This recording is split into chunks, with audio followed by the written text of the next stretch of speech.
I guess this is the first official short video on the truck. Better view of everything than just the pictures I've been posting on Instagram. Truck's pretty clean.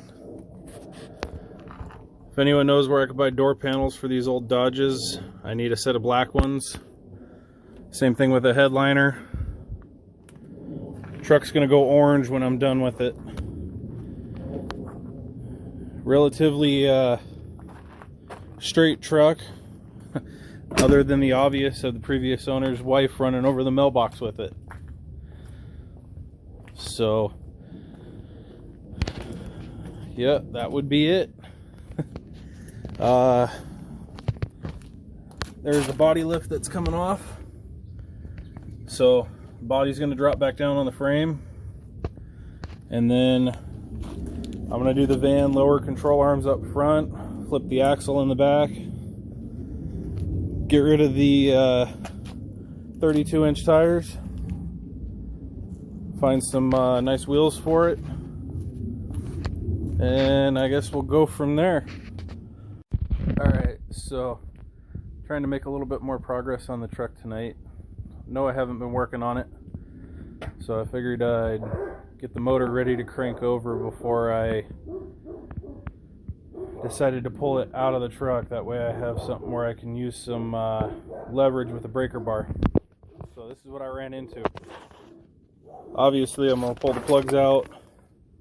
I'm going to put a little bit of oil or transmission fluid down in the cylinders, let it soak for a little bit.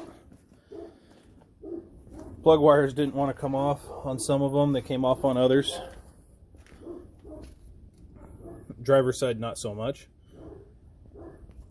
So with any luck, maybe I'll have the motor out tonight or tomorrow after work, depending on how long I get stuck at work. Alright, I found something I'm not too happy about once I got these spark plugs out. Let's see if I can do this with one hand. So, I don't know how well that's going to turn out.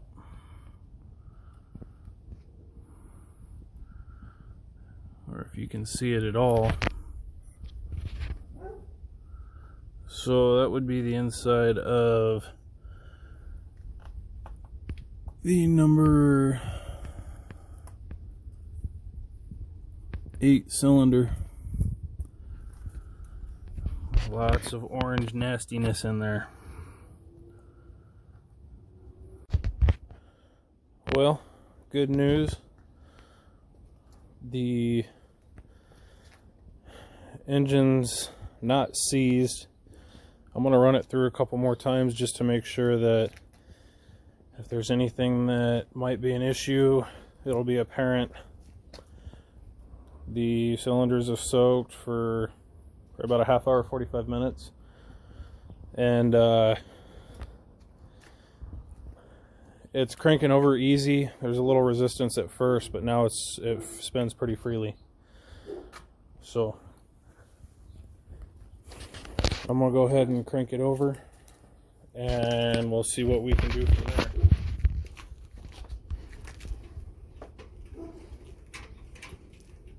As you can tell, it spins pretty easy.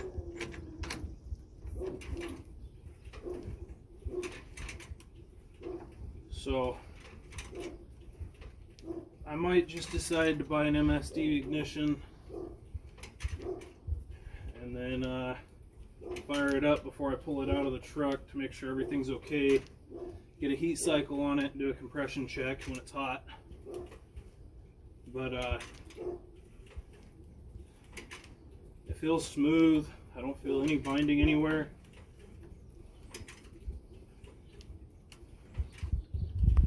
So I will catch up with you guys in a little bit.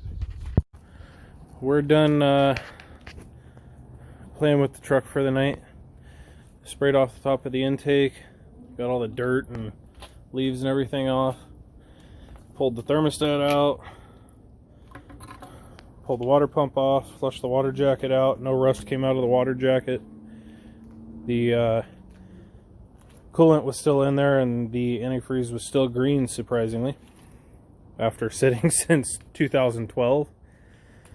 I think the motor is going to be able to be saved. I'm not sure.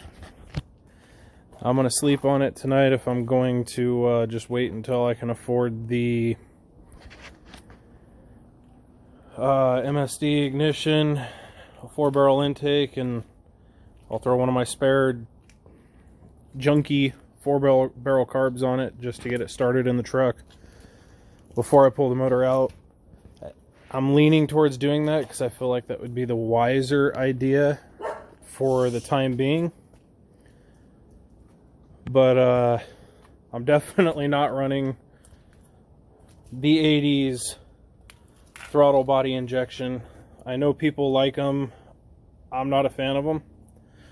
And then the whole truck's getting a new wiring harness, just a simple wire harness in the truck, just enough to run the lights, and the engine gauge cluster, and that's pretty much all I'm gonna need power for. So yeah, it's gonna go basic.